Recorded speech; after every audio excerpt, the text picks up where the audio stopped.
भारतीय वेद विज्ञान में सभी दर्शकों का बहुत बहुत स्वागत है। आज हमारे सामने उपस्थित हैं महाराज श्री 108 राजीव कटियार जी।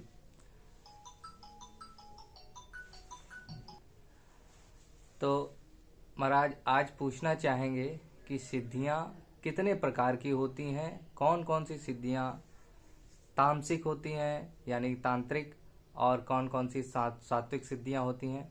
इस पर थोड़ा सा प्रकाश डालने की कृपा करें। तामसिक सिद्धियां तंत्र से। क्या कहा? तामसिक सिद्धियां तंत्र से जी। सात्विक सिद्धियां हमारे मंत्रों से, नॉर्मल जो मंत्र चलते हैं हाँ उनसे तब पैदा की जा सकती जी हैं। जी। लेकिन वो यज्ञ से होती हैं, जो नॉर्मल यज्ञ, हाँ जो हम घर पे संविदा लगा घर परिवार में यज्ञ करते हैं ना, हाँ उस यज्ञ से लोग। लेकिन जो तांत्रिक सिद्धियां हैं वो काय से की जाती हैं? चिता। अच्छा। तंत्र की रचना की गई, वो भी हवन है। वो क्या है? यज्ञ है। और ये भी यज्ञ है। हाँ। लेकिन वो यज्ञ प्रचंड यज्ञ है। अच्छा। प्रचंडता रखता है। अग्नि उसकी तेज होती है, ज्वाला तेज होती है, उसकी वाइब्रेशन अलग होती है। और यहाँ वाले हवन की यज्ञ की वाइब्रेशन अलग होती है। अब क्या हुआ, जैसे कि हम अपनी सिद्धि हासिल करना चाह रहे तंत्र से, तो वहाँ पे आहुति डालते हैं, तैयार करते हैं, सिद्धि प्राप्त करते हैं। लेकिन सिद्धियां पहले समझनी पड़ती हैं। सिद्धियां है क्या? सिद्धि का मतलब किसी चीज को सिद्ध कर लेना। तुम्हारी बात वो व्यक्ति समझे और व्यक्ति की बात तुम समझ लो। तुम्हारी बात व्यक्ति समझे और व्यक्ति की बात तुम समझ लो, वो सिद्ध है। उन्होंने कहा, अपनी माता का नाम लेते, कोई अम्मा, बीजी, कैसे भी अन्य अन्य शब्दों में कहता है, माता जी, मम्मी, बीजी, दीदी, ताई, आई करके सब लोग अलग अलग जगह पे चिल्लाते हैं। लेकिन वो उसी शब्द को समझ लेती कि उसकी मैया है, जिसने जन्म दिया है वैसे दिया, वो उसके शब्द को समझ लेती। तो 100 ताई आई और मैया के बीच में बैठी हो, वो जाकर आई तो सिर्फ और सिर्फ उसकी माता देखेगी। किसकी माता? जो भी वो पुकार रहा है। हाँ, उसके शब्दों को कौन देखेगी? वो माता देखेगी, वही देखेगी, बाद बाकी 99 नहीं देखेंगी। इसे क्या कहेंगे? जैसे इसी को सिद्धि कहेंगे। इसी को सिद्धि कहेंगे। यही सिद्धि है। तुम्हारे शब्द फ्रिक्वेंसी उनके दिमाग में बैठ चुकी, तुम्हारी उनके दिमाग में बैठ चुकी। तुम बोलोगे, उन्हें सुनाई देगा, बोलेगी हाँ मेरा बेटा ही बुला रहा है। वही देखेंगी। 99 नहीं देखेंगी, उनके लिए फ्रिक्वेंसी सेट नहीं। इसी कहेंगे सिद्धि। अच्छा। वो सिद्ध हो गई। तुम्हारी वाणी अपनी माता के लिए सिद्ध हो गई जी। वही चीज हमारे जाप और तप और व्रत में जो हम मंत्र उच्चारण करते हैं जी, तंत्र में मंत्र उच्चारण करते हैं, तो वो वहां के लिए सिद्धि है उनके लिए। अच्छा। जिस रूप में करोगे उस रूप में वो होगी। अच्छा अच्छा, समझ के? ठीक। तो यही उसकी सिद्धि। ये तो महाराज हो गई कि सिद्धि क्या चीज है। हाँ? अब मैंने पूछा था कि सिद्धियां कितने प्रकार की होती अब हैं। 10 महाविद्या सिद्धि। हाँ माता की। हाँ 64 योगिनी सिद्धि। हाँ ऐसे करके हमारे हिसाब से करीब काफी सिद्धियां हैं। हाँ। लेकिन आप सिर्फ 10 महाविद्या में से सिर्फ 2 महाविद्या भी कर लेते हो तो 10 महाविद्या तुम्हारे ही पास है। अच्छा। हाँ, माता लक्ष्मी को कर लो जी। माता हाँ लक्ष्मी कर लो, हाँ। तो लक्ष्मी के साथ कितनी चीजें आती हैं आप देख सकते हो। कितनी चीजें आती हैं? बहुत सारी चीजें आ गई। धन, वैभव, यश, कीर्ति सब तुम्हारे पास होगी। कलयुग में माता भी आई और संग में उनके साथ सिद्धियां भी आई। सिद्धियां जो सब आ गए। 10वीं महाविद्या में माता तारा कर लो, बगुला मई की माता कर लो, छिन्नमस्तिका कर लो, धुआंवती माता कर लो। अब उनके पर्याय हैं अलग अलग सबके। किनके हैं?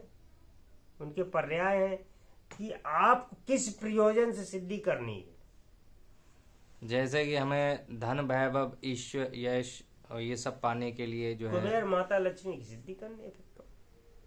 हाँ, तो हमारे कुछ सब्सक्राइबर इस सिद्धि के लिए कह रहे हैं महाराज, तो आपसे जानकारी चाहेंगे कि ये सिद्धियां आप उनको कब तक दे सकते हैं। सिद्धि, यंत्र, तंत्र, मंत्र तीनों चलती हैं। हालांकि इन सिद्धियों से मोक्ष नहीं मिलता, अलग विषय, लेकिन जो आज की भौतिक जगत की, संसार की जो चीजें हैं उन्हें बहुत सहायता करती हैं वो जी, उन्हें प्राप्त कराने में सहायता करती जी, कराती नहीं है, सहायता करती हैं। सहायता करती हैं। जो आपके 1 रुपया 100 में बदल देंगी, 100 रुपए है 1 लाख में बदल देंगी, 1 लाख रुपए है करोड़ अरबों में बदल देंगी, करोड़ों में बदल देंगी। ये शक्तियों का प्रभाव है हमारे द्वारा किए गए जापों के द्वारा। अच्छा, तो ये महाराज जो भी सिद्धियां हैं, इनमें सबसे अच्छी सिद्धि कौन सी देखो होती भाई, है? बुरा न मानो, अलग विषय है। हाँ, सिद्धि सब अच्छी, सब अच्छी हैं। जो हमें फायदा कर जाए। हाँ, नॉर्मल तौर पर समझो, हाँ, अगर हमारा भूत हाँ, और भगवान हाँ, दोनों खड़े, हाँ, भगवान हमारे पेट में दर्द है और भगवान से कह रही मेरे पेट में दर्द है, बहुत दिक्कत है। क्या कही? पेट में दर्द है, बहुत दिक्कत है, आप सही कर दो। उन्हें अब ना अब तुम्हारा कष्ट बकाया है, लेकिन आप भूत है, उन्हें मेरे पेट में दर्द है, आप सही करो, तो भूत तत्काल सही कर देगा। तो जो हमें तुरंत आराम दे दे उसे क्या कहेंगे? हाँ, वही हमारे लिए जो भगवान है। अच्छा, अच्छा। तो जहाँ तक है सिद्धियों के बारे में आपने बता दिया, सिद्धियाँ कितने प्रकार की हैं, जो मेन सिद्धियाँ हैं, और इन सिद्धियों हालांकि नहीं, सुन लो, शिव जी ने तंत्र की रचना माता शक्ति के लिए की, उन्होंने करवाई कि आप तंत्र रचना करें, उन्होंने कर दी। दशम विद्या, 64 योगिनी और ये सब किसमें आते हैं? तंत्र में। लेकिन उसके अधिष्ठाता देवता कौन है? शिव। उसके अधिष्ठाता देवता कौन है? शिव। तंत्र रचनाकार कौन है? शिव। शिव। तंत्र किसका? शिव का। शिव का। लेकिन काम किसके कर रहा? शक्ति के लिए। बोलेगी दुनिया। तो महाराज कहने का मतलब ये है कि चाहे आप अपनी इस लाइफ में ही ले लें, आप चाहे जितना भी काम करें, कुछ भी करें, लेकिन करेंगे अपनी शक्ति के लिए, जो आपके घर में बैठी हुई है। नहीं, घर में नहीं बैठी है, आप कहीं भी कोई भी काम करते हो, किसके लिए करते हैं? शक्ति प्राप्त करने के लिए। धन शक्ति, यश शक्ति, कीर्ति शक्ति, अपने शरीर की शक्ति है, तो सब शक्ति। हाँ, तो तंत्र रचना किस लिए हुई? शक्ति पाने के लिए। शक्ति पाने के लिए। जी जी। और तंत्र समय क्या मिलती? शक्ति। शक्ति। मोक्ष नहीं मिलता। अच्छा, बता देना, मोक्ष नहीं मिलता, मोक्ष सिर्फ शक्तियां मिलेंगी। सिर्फ शक्ति मिलती है। लेकिन जिसके पास शक्ति है, एक और कारण है, जो उस शक्ति पर पहुंच गया है, ज्ञान होने के बाद मोक्ष प्राप्त करने का अधिकारी बन जाता जल्दी। अच्छा, जल्दी, क्यों? शक्तियां तुम्हें मिल गई। जो शक्तिशाली व्यक्ति होगा, कहीं पे भी हो, कोई भी हो, जो शक्तिशाली है, उससे ज्यादा कोई है ही नहीं शक्तिशाली जी। जब उस पर्याय में पहुंच जाता है, वो जो कहता है शक्तिशाली हो गए, लेकिन हम जीवित नहीं कर सकते व्यक्ति को। तब वो सोचता है कि मोक्ष कैसे, क्या है, ये शक्ति क्या है जो जीवित कर सकती है, पुनः जीवित कर सकती है, अमर कर सकती है। चलिए महाराज, ये तो मोक्ष की बातें हम बाद में करेंगे अभी जी। तो लास्ट में चलते चलते महाराज एक और चीज पूछना चाहेंगे आपसे जी। कि अगर हमारे जो भी साधक हैं अभी मौजूद हैं, जो भी सब्सक्राइबर हमारे हैं, तो अगर वो धन संपदा और इन सब चीजें जो भौतिक सुख होते हैं संसार में, इन सब चीजों के लिए अगर कोई सिद्धि करना चाहेंगे, कर सकते, तो उन्हें क्या करना पड़ेगा? सबसे पहली चीज क्या देखो, करनी पड़ेगी उनको? कोई भी सिद्धि के लिए सिर्फ फ्रिक्वेंसी आवश्यक है, ऊर्जा। चलिए ठीक है महाराज, ऐसा फ्रिक्वेंसी है, आवश्यक तंत्र है। से कोई मेरी चीज बात सुनिए महाराज, मेरी बात सुनिए। हाँ, फ्रिक्वेंसी आवश्यक है, लेकिन मेरे शरीर में वो फ्रिक्वेंसी बन नहीं पा रही है, तो क्या करेंगे? ऐसा तो हो ही नहीं सकता है। हाँ, सिर्फ मुंह से बोलने से ही फ्रिक्वेंसी बन जाएगी? नहीं नहीं नहीं, हाँ, मानसिक स्थिति जब मुंह से बोलोगे मानसिक स्थिति परिवर्तित होगी। जी। मुंह से जब किसी से उच्चारण करो, माँ माँ माँ माँ माँ माँ माँ माँ माँ माँ माँ माँ करोगे तो फ्रिक्वेंसी तैयार हो जाएगी, आप माँ मय हो जाओगे। अच्छा जी। जैसे कि विवेकानंद के गुरु कौन थे? रामकृष्ण परमहंस। रामकृष्ण परमहंस। उनमें मातृत्व भाव ऐसा पैदा हुआ कि उनके स्तन से दूध टपकने लगा। अच्छा। हाँ, हो सकता है महाराज, हमें नहीं मालूम। ये तो बड़ी विचित्र घटनाएं हैं। हाँ। तो महाराज, जैसा कि हमने पूछा अभी कि अगर साधक नया है बिल्कुल, तो वो करना चाहेगा, तो सबसे पहले जो उसके, जो ये आपने बताया था ना, ये मूलाधार, ये चक्र, कौन से चक्र, ये सब, ये एक्टिवेट होना जरूरी है क्या? हालांकि एक्टिव होना जरूरी है, वो अलग विषय नहीं है। हाँ। बहुत बड़ा।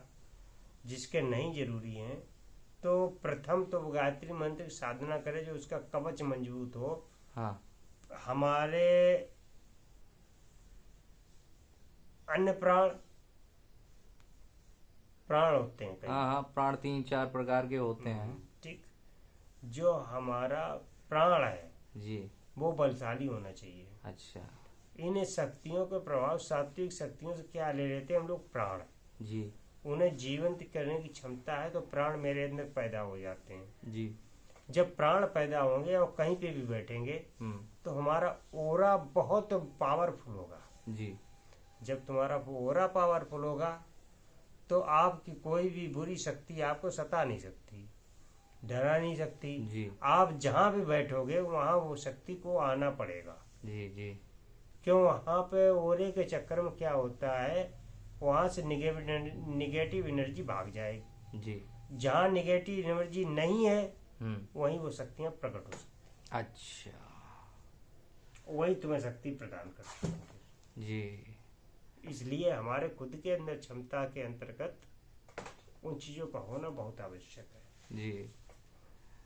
तो महाराज, बहुत बहुत आपका धन्यवाद, जो आपने इतनी कीमती जानकारी हमको दी।